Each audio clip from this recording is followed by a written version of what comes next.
Tu as envie de devenir ton propre patron? Besoin de conseils et d'astuces? Viens à la rencontre de nos entrepreneurs sur Happiness, en partenariat avec BGE Picardie.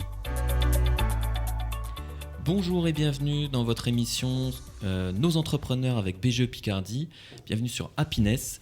Moi c'est Sébastien et je suis avec Clément. Salut Clément. Salut Sébastien, tu vas bien? Très bien et toi? Bah écoute, ça va, on est en décembre et c'est bientôt Noël. Yes, et on a la chance de recevoir aujourd'hui Juliette. Salut Juliette. Bonjour, je suis ravie d'être avec vous aujourd'hui. Et ben nous aussi. Bah ouais, on est vraiment content de te recevoir. La dernière de l'année au mois de décembre. Écoute, je te propose de peut-être commencer par la base. Est-ce que tu peux te présenter? Ouais, ça marche. Donc, je m'appelle Juliette. Je suis suivie par la BGE dans deux cadres, entre guillemets. J'ai un parcours un petit peu atypique. Je suis donc gérante d'un établissement touristique. J'ai donc été accompagnée par la BGE. Il me semble que c'est Littoral Opale, du côté de la côte d'Opale, qui est située à Étaples. Et donc, ils m'ont accompagnée pour tout ce qui est structuration de l'entreprise. Et puis, de l'autre côté, j'ai une micro-entreprise où là, je suis suivie par la BGE d'Amiens, donc par Mathilde, par Maxime. Donc là, pareil, pour tout ce qui est aspect administratif, parce que c'est un petit peu compliqué l'administratif en France. Vous allez le voir, on va le détailler tout au long de l'émission. On parlera justement un petit peu de l'administratif et de ce que BGE a pu t'apporter justement sur ce volet-là. C'est la première fois aussi qu'on fait gagner un petit quelque chose à nos auditeurs. Il vous reste à peu près 1 heure là pour participer. On fait gagner un chèque cadeau de 100 € à valoir sur le Manoir Fleury. Alors, est-ce que tu peux justement très rapidement nous dire c'est quoi le Manoir Fleury et comment on peut utiliser ça? Le Manoir Fleury, c'est un gîte de groupe et un domaine de réception situé sur la côte d'Opale, donc à côté de Berck, à Grosflier. Ce bon d'achat, du coup, de 100 € vous permet d'avoir accès à toutes nos prestations via notre site internet, donc avec un code promo. Donc que ce soit pour un séjour en famille dans notre gîte de groupe ou alors une nuit en amoureux dans nos chambres d'hôtes, vous avez vraiment accès à tout avec ce bon d'achat. Et moi, je peux vous dire que j'ai vu les photos et je connais un petit peu le lieu. C'est magnifique. Donc, allez-y, il vous reste moins d'1 heure pour participer. Ça se passe sur nos réseaux sociaux, en direction la page Facebook Happiness, nos entrepreneurs sur Instagram ou Happiness Amiens et Manoir Fleury sur Instagram également. J'ai une question, Clément. Est-ce qu'on peut participer, nous? Parce que j'ai vu aussi les photos et c'est juste magnifique. On en parle après. D'accord. Mais non, c'est uniquement réservé à nos auditeurs, malheureusement. Mince. Mais après, rien ne t'empêche de y aller avec les coordonnées que va te donner Juliette et de payer. Oh mon Dieu.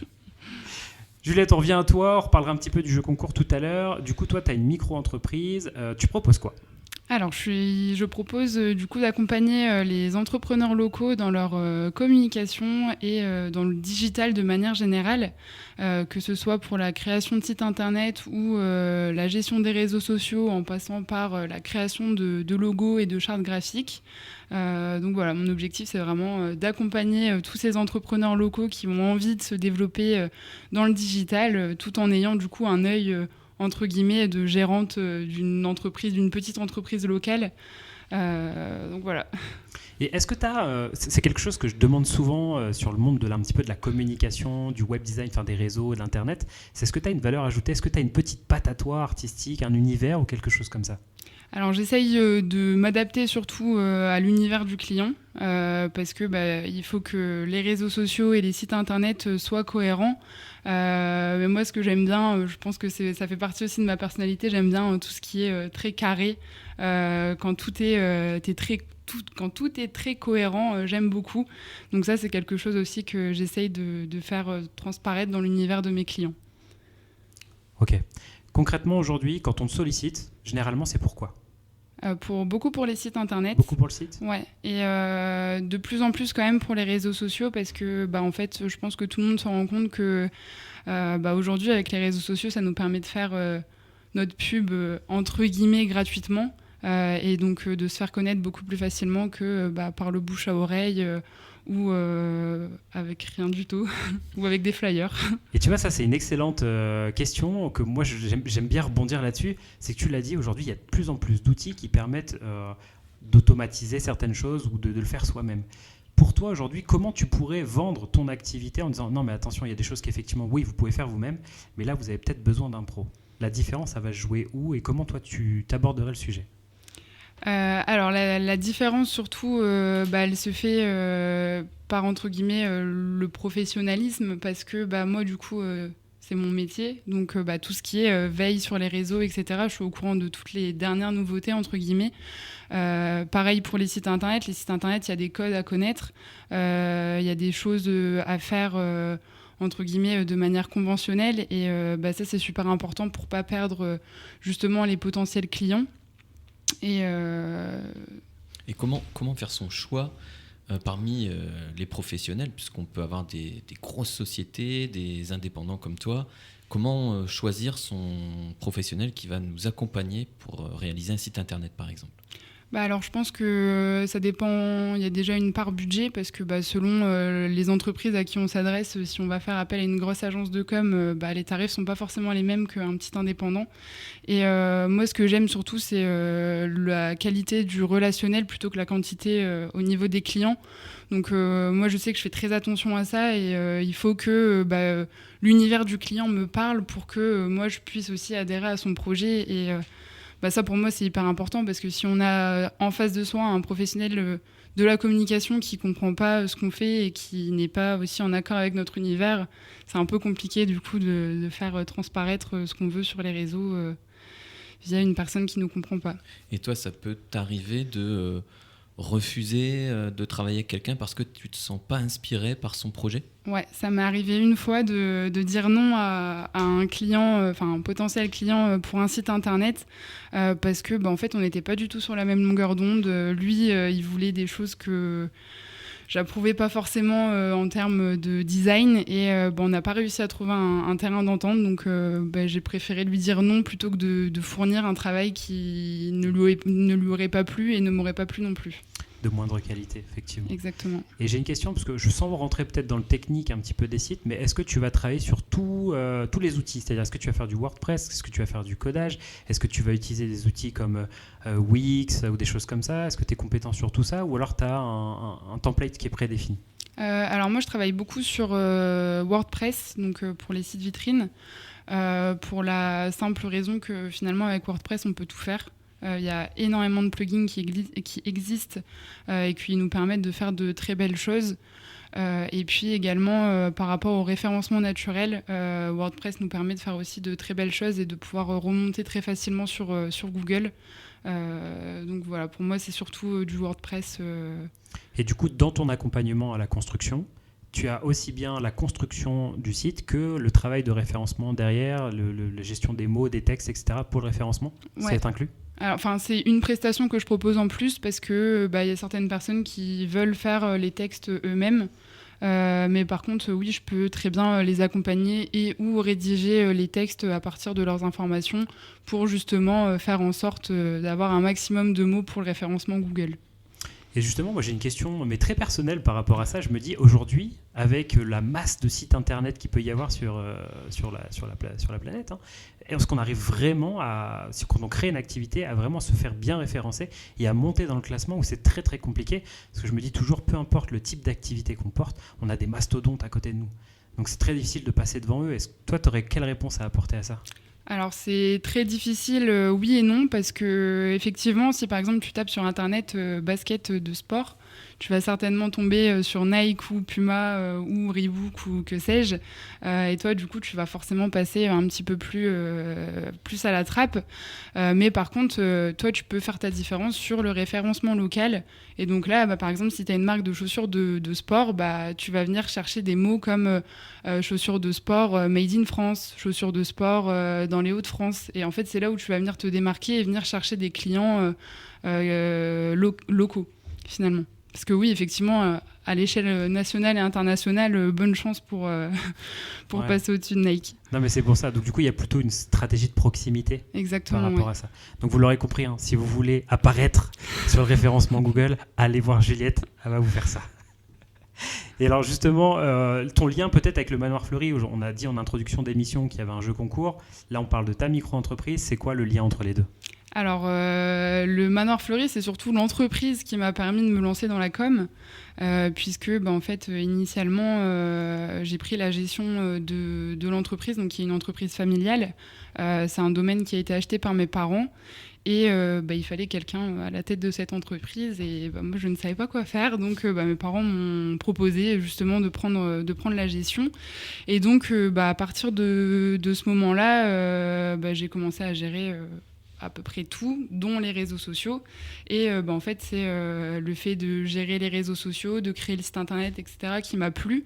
Et finalement, dans mon réseau, j'avais aussi des personnes qui me demandaient c'est quoi l'agence qui a fait ton site, qui gère tes réseaux, etc. Et je répondais que c'était moi. Et donc, du coup, au fur et à mesure, j'ai commencé à me créer aussi un réseau pour la com par rapport au Manoir. Par rapport à ça. Et c'est vrai que c'est marrant parce que tu es vraiment parti, et c'est une question, il n'y avait vraiment rien au départ. C'est toi qui as tout construit de A à Z, la communication, du Manoir Fleuri, des outils, etc. Tu es vraiment parti de zéro. Ouais, effectivement, parce qu'avant, en fait, le Manoir, c'était une résidence familiale. Donc il y avait quand même un petit pied dans le tourisme parce que en fait le manoir c'était entre guillemets la conciergerie du domaine de plein de petites maisons. Donc il y a une 50aine de maisons et donc le manoir c'était la conciergerie mais qui avait aucun lien avec le tourisme. C'était vraiment aux anciens propriétaires. Et donc oui, effectivement, il y avait tout un travail à faire par rapport à ça, et notamment aussi dans le local, détacher cette image initiale qu'avait le manoir et vraiment se faire connaître en tant que domaine de réception et gîte de groupe auprès des locaux de la région. Et justement, par rapport au manoir, est-ce que tu peux nous refaire un petit point sur ce qu'on y propose ? Qu'est-ce qu'on peut y faire à ce manoir ? Est-ce que c'est que de la nuitée ? Est-ce que c'est du séjour ? Est-ce qu'il y a d'autres activités ? Ouais, alors donc le manoir en lui-même est un gîte de groupe, donc on peut y loger 14 personnes, donc que ça soit pour des séjours en famille, donc de 1 à 1 semaine ou plus si vous le souhaitez, mais on fait aussi tout ce qui est événements, donc ça peut être des séminaires, des mariages, anniversaires, baptêmes, enfin toutes sortes d'événements qu'on peut faire. Et puis on a quand même une grosse particularité par rapport aux autres gîtes aux alentours, c'est qu'on peut loger jusqu'à 28 personnes. Donc quand on fait un événement, on peut loger à peu près tous les invités, donc ça c'est assez cool. Et on fait aussi, du coup on a une partie chambre d'hôtes, où là on peut faire des séjours à la nuitée ou plus selon les envies. Et alors où est-ce qu'on peut se rendre pour visiter le manoir sur internet ? Est-ce que tu as le site en tête ? Ouais, sur donc manoirfleuri.com, et en plus il y a une petite visite virtuelle qui est disponible sur notre site internet, donc on peut tout à fait le visiter en virtuel. Alors mode opératoire, vous allez sur le site, vous faites la visite virtuelle et là vous faites waouh, c'est magnifique. Après direction les réseaux sociaux, Manoir Fleuri, nos entrepreneurs avec BGE Picardie et Happiness Amiens, vous participez au jeu concours et peut-être que vous aurez la chance de gagner presque une nuitée avec ce bon d'achat de 100 €. On vous renvoie sur les modalités inscrites dans les textes des jeux concours. Ce que je vous propose, peut-être avant qu'on fasse une petite pause, est-ce que tu as une petite anecdote ? J'aime bien un petit truc, un souvenir qui t'a marqué avec un client, un petit truc sympa, soit lié à ton micro, soit lié au manoir. Et après, on se fait une petite pause. Ok, ça marche. On va peut-être prendre pour la communication. Alors, j'ai ma mère qui s'est lancée en tant que coach sportif, donc toujours dans l'enceinte du manoir. L'avantage, c'est que le manoir, c'est vraiment pour nous un pilier business. Et donc, elle propose des coachings sportifs. Et puis, elle me dit, punaise, Juliette, ça fait 6 mois que j'ai lancé mon activité, mais j'arrive pas à avoir de clients, etc. Tu peux me filer un coup de main ? Et donc on a fait une journée porte ouverte et on a fait une pub, mais vraiment avec un micro-budget. Je crois qu'on avait mis 50 € sur 15 jours. Et là aujourd'hui, elle a plus d'une trentaine de clients et il y a encore des gens qui la contactent par rapport à cette pub-là pour faire des cours de sport avec elle. Donc c'est vraiment une anecdote qui prouve que les réseaux sociaux c'est hyper intéressant comme levier de création de business, parce qu'on peut faire vraiment des très belles choses avec et de générer du coup beaucoup de business. Et c'est génial. C'est génial. Merci Juliette. On fait une petite pause, on revient d'ici 2-3 minutes. Nous entrepreneurs avec BGE Picardie. Rebonjour, nous sommes toujours dans votre émission les entrepreneurs, nos entrepreneurs. Alors là, deuxième partie de l'émission, toujours avec Juliette. Alors vous savez, dans notre émission, on aime bien donner un petit conseil, un petit tips pour améliorer notre développement d'entreprise. Et là, comme on a une spécialiste de la com avec nous, eh ben, ce serait bien, Juliette, si tu pouvais donner un petit coup de pouce à nos entrepreneurs auditeurs pour améliorer leur communication. Oui, bien sûr. Du coup, si je peux donner un conseil aux entrepreneurs qui nous écoutent et qui souhaitent se lancer sur les réseaux sociaux, c'est surtout d'arrêter de chercher la perfection. Parce que en réalité, le marché aujourd'hui, ce sont tout simplement des personnes qui achètent à des personnes.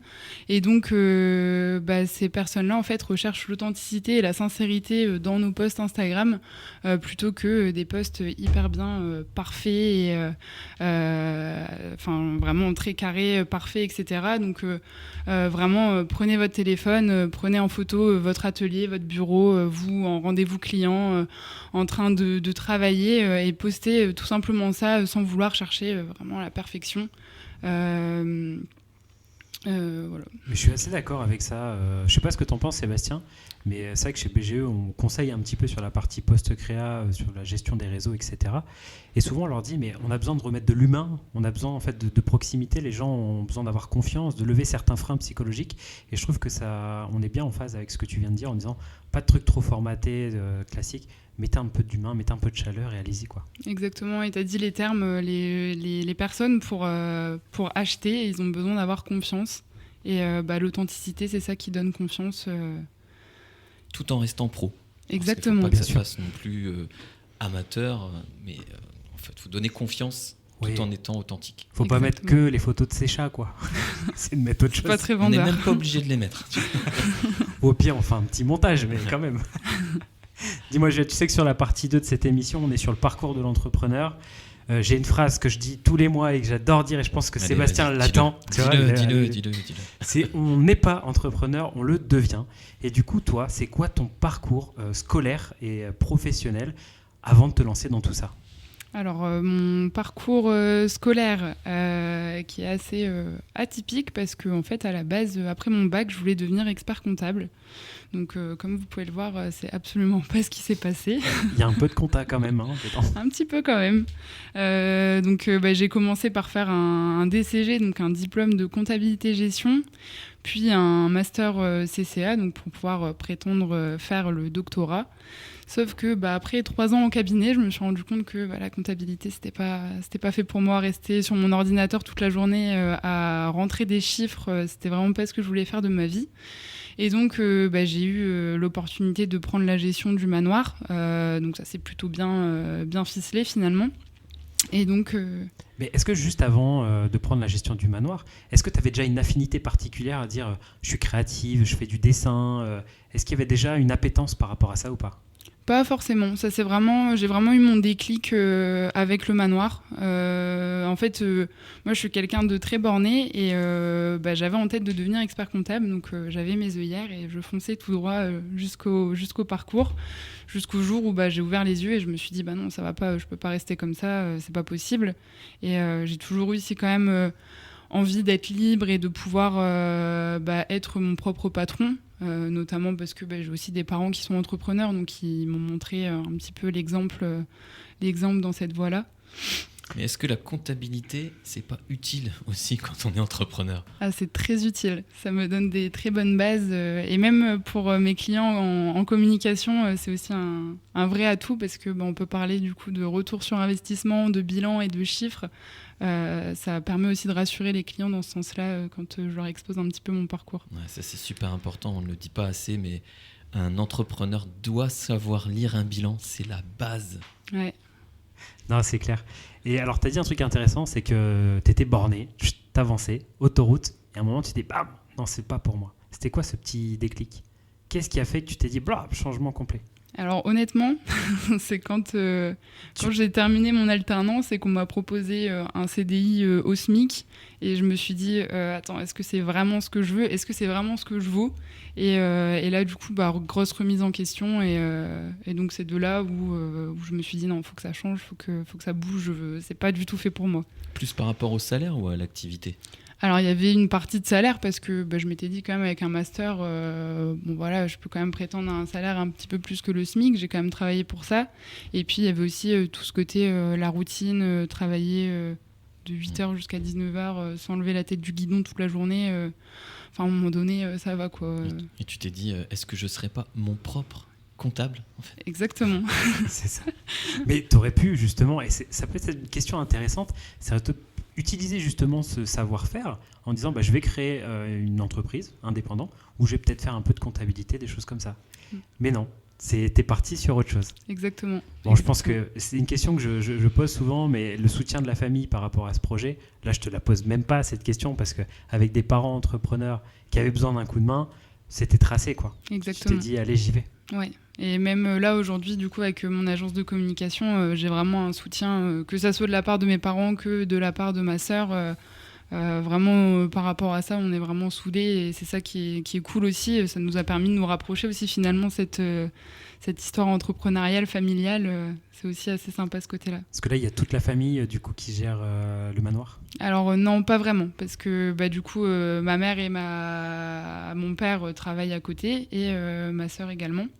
Mais par contre, ils sont tous actionnaires de la société et donc il y a quand même, je dois quand même soumettre et rendre des comptes aux actionnaires. Ça doit être sympa les réunions de famille, tu sais. Ça va, on sait faire la part des choses. À quel moment, parce que du coup, tu as des parents entrepreneurs qui avaient certaines ficelles du métier. Il y avait un bagage d'expérience quand même. Comment tu as connu la BGE au départ? C'est eux qui t'ont accompagné sur le littoral, tu m'as dit. Qui t'a parlé de BGE et qu'est-ce que tu as fait concrètement avec eux à cette époque-là? Alors c'était un ami de la famille qui est expert comptable et qui nous avait du coup conseillé de faire appel à la BGE notamment pour l'accompagnement de la structuration et au niveau des aides aussi pour le lancement des nouvelles entreprises. Et donc, vu qu'on était basé à Berck, j'ai fait appel à la BGE à Étaples. Et du coup, ils nous ont vraiment accompagnés sur la structure, sur comment choisir déjà la bonne forme de société, etc. Mais aussi sur tout l'aspect communication du départ, notamment nous donner des conseils par rapport au site internet, etc., par rapport à la réservation en ligne et puis toutes les législations qu'il y a autour de tout ça. Et alors, j'aime bien que tu l'expliques avec tes propres mots, parce que forcément, moi je travaille chez BGE, donc d'expliquer ce qu'on fait, c'est facile pour moi. Mais j'aimerais bien avoir ton ressenti sur comment t'expliquerais ce que nous on fait comme mission chez BGE. Alors, l'accompagnement, ok, tu étais sur une phase, si je dis pas de bêtises, création, hein, donc tu as dû travailler des mots un petit peu durs, barbares, comme le business plan, le prévisionnel, le choix du statut juridique. Mais comment tu définirais BGE, toi, aujourd'hui ?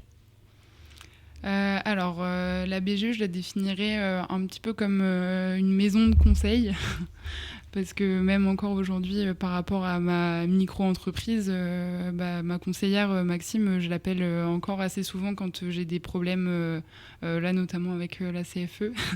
Vraiment, c'est l'accompagnement, oui, j'ai pas vraiment d'autres mots parce que pour le coup, vous nous avez vraiment accompagnés, que ça soit à Amiens ou à Étaples, j'ai vraiment été très bien accompagnée par la BGE. Et alors la question à 0 € pour le coup, je peux le dire, est-ce que c'est payant ? Non. Oui, effectivement, tout l'accompagnement est pris en charge par la région et vous pouvez en bénéficier. Si vous êtes en phase de création d'entreprise, d'idéation ou même immatriculé mais de moins de 3 ans, vous avez la possibilité de rencontrer un conseiller pour vous répondre à toutes vos questions. Et tu parlais de la CFE, ça tombe bien, et je le dis tout de suite, peut-être que je vais en parler tout à l'heure dans la minute conseil. Donc tu auras peut-être déjà quelques éléments de réponse. Donc on peut dire qu'effectivement, BGE, ça a été bénéfique pour toi sur l'accompagnement et ça l'est d'ailleurs toujours via l'intermédiaire de ta conseillère sur Amiens. Exactement. Et ça c'est marrant, c'est peut-être une question, mais comment ça se fait que tu as rebasculé sur Amiens ? Parce que en fait, j'avais immatriculé ma micro-entreprise à Amiens Et donc, et puis aussi par le réseau, parce que Clément, on se connaît en perso, et je connaissais aussi Maxime en perso, et donc, en fait, vous m'avez aussi conseillé pour venir à la BGE pour me faire suivre, donc voilà. Ah, tout s'explique. Voilà. Fallait pas le dire. Non, mais après, c'est intéressant parce que ça rejoint un petit peu ton métier. La communication, c'est la confiance aussi. Et aujourd'hui, de savoir qu'il y a des gens que tu connais dans ton réseau qui portent des missions chez BGE, je pense que c'est rassurant par rapport à quelqu'un que tu ne connais pas. Et c'est exactement la même chose qu'il faut essayer de transmettre quand on fait de la communication. C'est lever certains freins psychologiques qu'on a et apporter de la confiance et de la chaleur. Exactement. Et puis on peut se dire aussi qu'il y a toujours une BGE proche de chez soi ou de son entreprise. Donc c'est important d'aller solliciter la BGE à côté de chez soi. Ouais. Dans la troisième partie de l'émission, on parlera tout à l'heure un petit peu des défis, des réussites, peut-être de l'administratif, des contraintes, de tes questions que tu as pu avoir avec Maxime. Parce que c'est vrai que créer une micro-entreprise, c'est pas forcément compliqué. Par contre, c'est rapide. Et qui dit rapide dit qu'il y a plein de choses qui arrivent derrière. Là, on a parlé de la CFE, mais il y a plein d'autres choses. Il y a les impôts, il y a les livres, etc. On en parlera un petit peu, savoir un petit peu comment toi tu as vécu ça. Mais juste pour qu'on remette toutes les choses dans le contexte, ça fait combien de temps que tu es immatriculé exactement ? Alors, il me semble que je suis immatriculée depuis 2023. Il me semble. Donc ça commence à faire un petit peu de temps. Ouais. Et même depuis 2023, si on part sur 2023, comme quoi il y a toujours des questions. Ah oui, beaucoup de questions, mais heureusement que Maxime elle a été là pour tout remettre d'équerre, parce que c'est pas facile, comme tu l'as dit, il y a beaucoup trop de choses à faire, même en micro, et des choses très importantes. Ce que je vous propose, on refait une petite pause. Après la pause, minute conseil, je vous parle de la CFE. Attention, je le sais, nos auditeurs, vous allez recevoir bientôt la CFE. Vous allez être perdu, vous avez besoin de conseils, d'accompagnement. Je vais vous expliquer comment ça fonctionne. Et vous verrez que par l'intermédiaire de Juliette et de ses questions, on répondra aussi en direct à ces questions si elle a besoin, ou du moins aux questions qui ont déjà été posées. Peut-être que ça vous aidera. Puis on parlera un petit peu de tes défis et tes réussites, bien évidemment. Ça vous va ? Très bien. C'est parfait. On se dit à tout de suite. Nous sommes de retour dans notre émission Nos entrepreneurs avec BGE Picardie pour la troisième partie de l'émission avec Juliette et Clément. Et Clément nous a promis de tout nous dire sur la CFE. Clément. Ouais, c'est vrai. Je vais tout vous dire. Alors, je ne vais pas vous mentir, j'ai pas préparé de texte ce mois-ci, mais je vais vous le faire a cappella, c'est pas grave. Donc la CFE, c'est quoi ? Parce qu'il y a beaucoup de questions en ce moment. Et si vous êtes entrepreneur et que vous êtes immatriculé cette année ou l'année dernière, vous allez recevoir de toute façon dans votre boîte aux lettres un avis initial de cotisation foncière des entreprises. Donc CFE, c'est ça, c'est cotisation foncière des entreprises.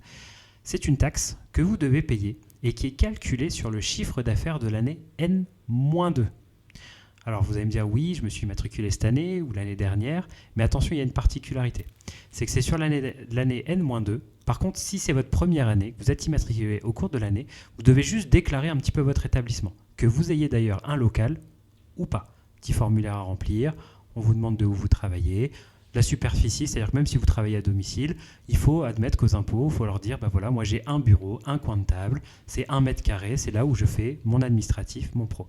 Donc que vous ayez un local ou pas, il faudra déclarer quelque chose sur ce papier. Si vous êtes dans votre deuxième année ou troisième année, là peut-être que vous aurez des choses à payer. C'est-à-dire que pour payer la cotisation foncière des entreprises, il faut avoir fait au cours de l'année, N-2 ou à défaut N-1, plus de 5 000 € de chiffre d'affaires.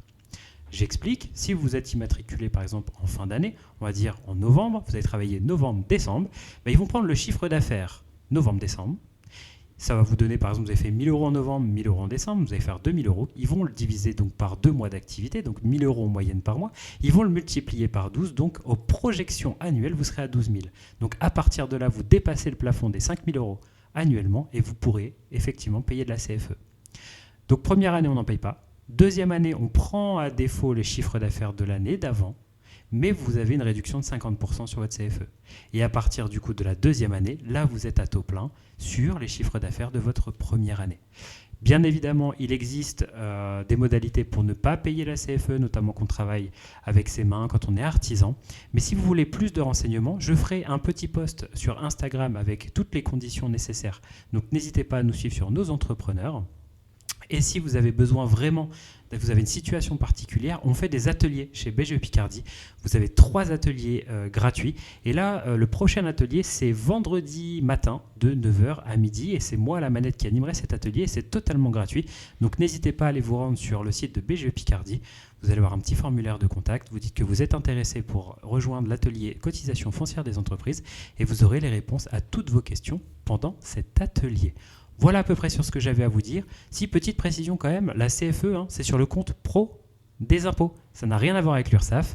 Ça vous oblige du coup à créer un compte professionnel. Je vous explique tout aussi pendant l'atelier où vous aurez quelques informations dans le post. Voilà ce que j'avais à vous dire ce mois-ci sur la CFE. Et je trouve qu'à Capella, c'est pas mal, non ? C'était génial. On est pas mal, hein ? T'as triché, je pense que t'avais préparé quand même. Eh ben non. Et c'est peut-être le moment de rappeler qu'il nous reste peut-être quelques minutes pour participer au jeu concours, Clément ? Ouais, une vingtaine de minutes, c'est jusqu'à 17h. N'oubliez pas, on vous fait gagner un bon d'achat d'une valeur de 100 € sur le site du Manoir Fleuri. Vous avez toutes les modalités directement sur nos réseaux, je les répète, nos entrepreneurs avec BGE Picardie, Happiness Amiens sur Instagram, la page Facebook Happiness Amiens ou directement sur les réseaux du Manoir Fleuri. Est-ce que tu peux nous les reciter s'il te plaît, Juliette ? Alors, sur Instagram, vous nous trouvez sous le nom de Manoir Fleuri et sur Facebook, le Manoir Fleuri de la baie d'Authie. Et ben voilà, à vous de jouer. Eh bien top. Alors, Juliette, dans le parcours d'un entrepreneur, on dit qu'il y a souvent des tops, des super moments et puis des flops, des moments un peu plus difficiles. Est-ce que tu peux nous raconter un moment particulièrement compliqué que tu as traversé dans ton parcours d'entrepreneur ? Oui, par exemple, au départ, le fameux syndrome de l'imposteur que je pense pas mal d'entrepreneurs connaissent. Ça, c'est pas facile au début parce que on se sent pas forcément légitime. Mais l'avantage, c'est que en travaillant, on arrive à gagner en confiance.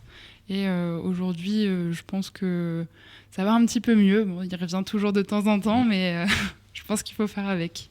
D'accord. Alors, pour avoir la chance d'accompagner pas mal d'entrepreneurs, et c'est valable aussi pour Clément, j'ai remarqué un point commun avec tous ceux qui ressentaient ce syndrome de l'imposteur. En général, ce sont des gens très pros.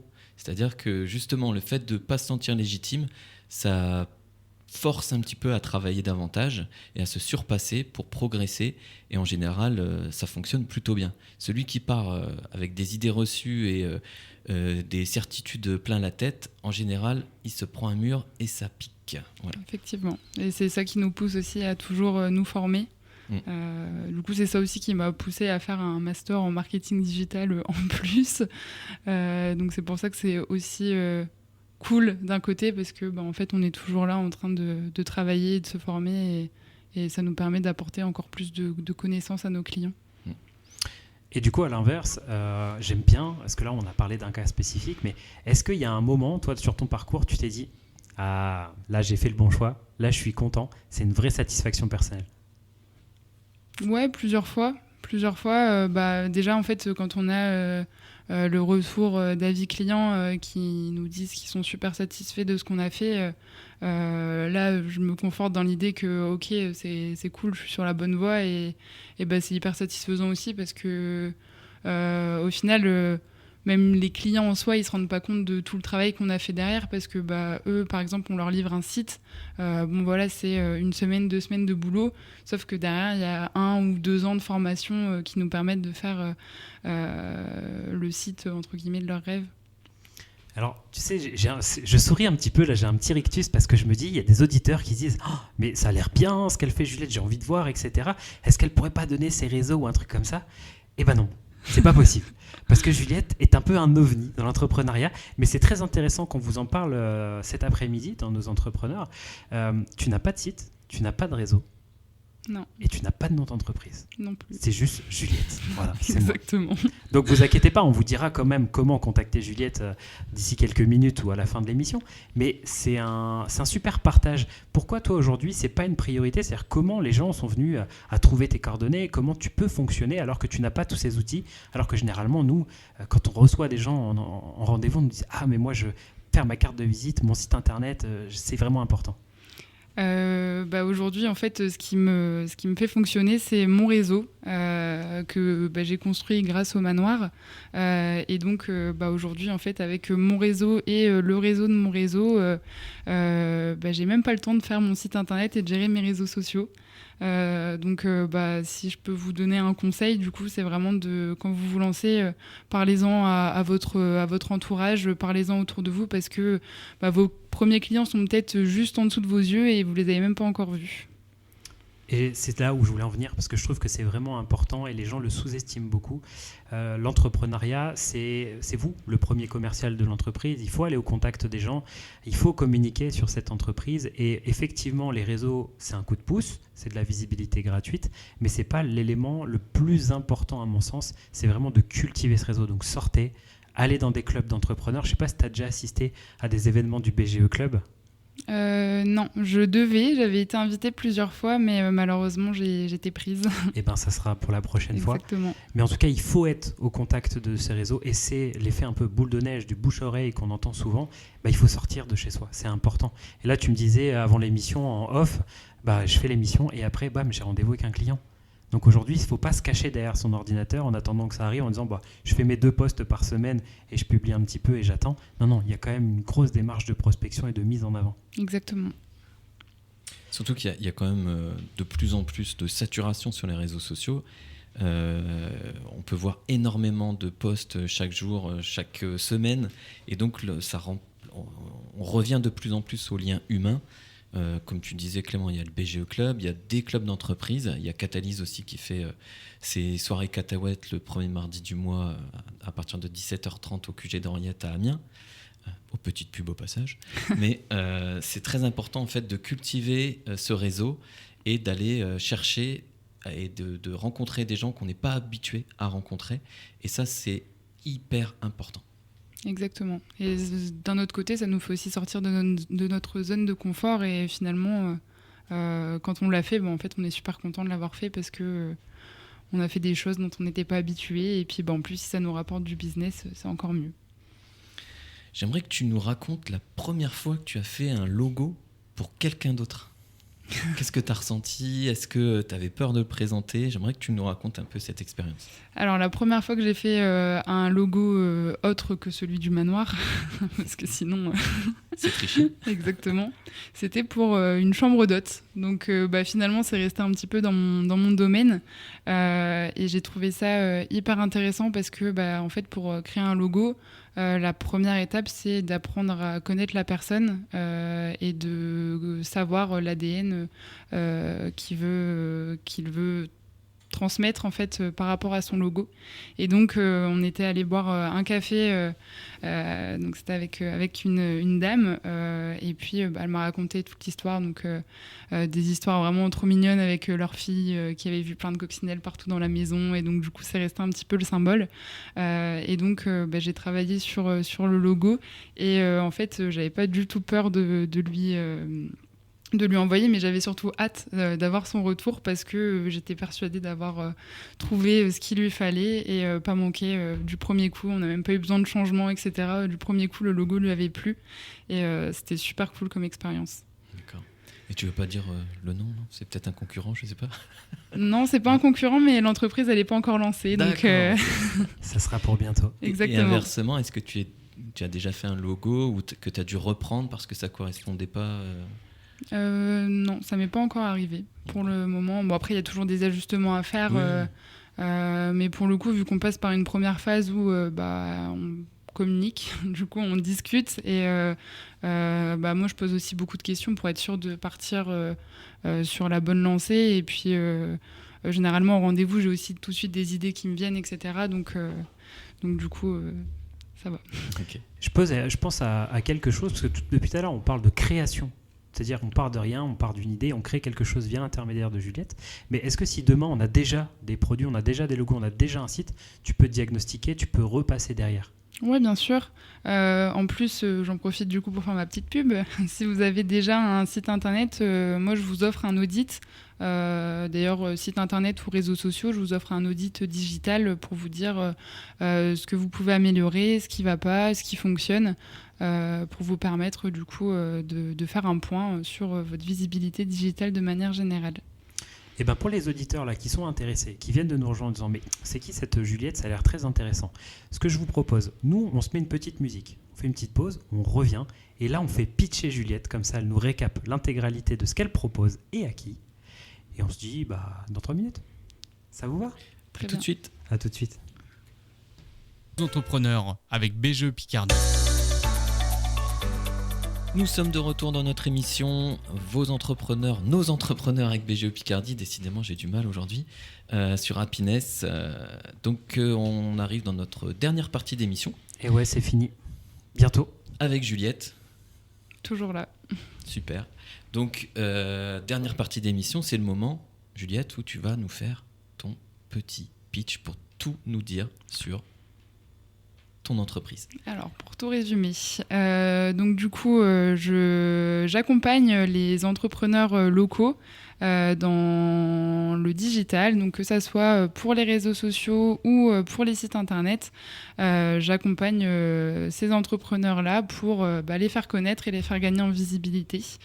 Donc vous pouvez me retrouver non pas sur le site internet, sur mon site internet comme on l'a dit, mais sur LinkedIn où si vous avez besoin d'un audit ou de conseils pour les réseaux ou pour votre site internet, vous pouvez me demander en connexion et m'envoyer un petit message et on ira se boire un petit café avec plaisir pour discuter de vos projets. C'est nickel. Et je vais peut-être envoyer un message juste pour aller boire un café avec Juliette. Ça peut le faire. Non, c'est nickel. Tu voulais dire quelque chose, Sébastien? Ouais, je voulais savoir parce que comme le manoir Fleury est à côté de Berck, c'est ça? Oui. Et que ton entreprise est à Amiens, si quelqu'un veut aller boire un café avec toi, comme Clément par exemple, ce sera où? Ce sera à Berck ou ce sera à Amiens? Alors ça sera à Berck ou à Amiens parce que pour le coup j'ai un pied-à-terre à Amiens et à Berck, donc je m'adapte. Elle est mobile, elle va où le client est. Exactement, ça, je le viens à confort. vous. C'est comme du service à domicile. Presque. Mais en tout cas, ce qui est bien, c'est que c'est effectivement, elle se déplace, il y a le contact, il y a l'identification des besoins, c'est du sur-mesure. Donc effectivement, allez-y. Donc LinkedIn, c'est ça? Ouais, sur LinkedIn. Donc LinkedIn. Juliette Pomard. Alors épelle-le, Pomard, on sait jamais. Ouais, pas comme le vin. C'est P-O-M-A-R-T. Alors tu sais, on arrive sur la fin de cette émission, mais avant qu'on clôture cette dernière émission de l'année, parce qu'après ça sera l'année prochaine, j'aime toujours faire un petit cliché en disant, si demain, déjà où est-ce que tu te vois demain dans cette entreprise? C'est quoi tes ambitions ou tes objectifs? Alors déjà, mon objectif numéro 1, ce sera de me créer un site internet. Mais globalement, c'est toujours un petit peu rester dans l'ADN dont je suis aujourd'hui, en accompagnant des entrepreneurs, mais tout en faisant attention à la qualité du relationnel et non pas à la quantité de clients. Mon objectif, c'est pas de devenir une grosse agence complètement déconnectée de la réalité. Et puis, éventuellement, si je peux et si l'opportunité se présente, pourquoi pas embaucher aussi quelqu'un pour apprendre à déléguer. Et alors, une question spécifiquement par rapport à ce qu'on disait tout à l'heure, on parlait du syndrome de l'imposteur. Si demain, toi, tu te parlais à toi, mais le toi d'il y a quelques mois, quelques années peut-être, qui commence en se disant « Ok, j'arrête la comptabilité » et qui a ce sentiment, comme beaucoup de nos auditeurs disent « Ah, mais j'ai l'impression de ne pas être à ma place » ou de ne pas avoir suffisamment de compétences, tu leur dirais quoi? Ou tu te dirais quoi à toi?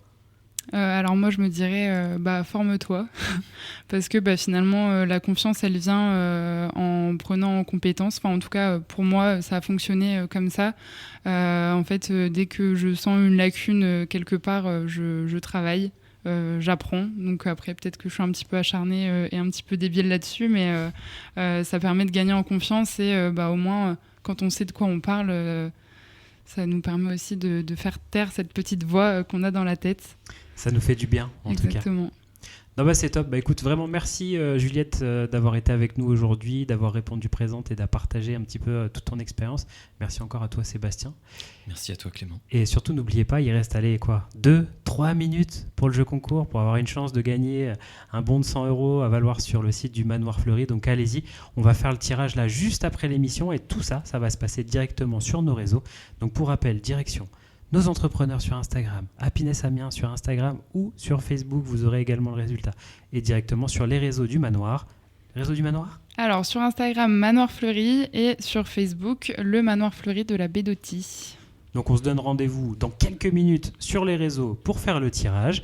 Et le petit rappel aussi, si vous voulez réécouter cette émission, elle est disponible sur toutes les plateformes de streaming à partir de 18h, le temps que je fasse le petit montage. Donc Apple Music, Spotify et toutes les autres plateformes, vous les aurez. Ou alors directement sur notre site www.happinessamiens.fr dans la rubrique et nos émissions, nos entrepreneurs avec BGE Picardie. Peut-être rappeler aussi l'adresse du site internet du Manoir Fleuri. Alors, le manoirfleuri.com. Super. Eh bien écoutez, tu peux faire cette blague qu'une seule fois dans l'année, c'est aujourd'hui. Moi je vous dis rendez-vous à l'année prochaine. Merci encore et à très vite. À très vite. Nous entrepreneurs avec BGE Picardie.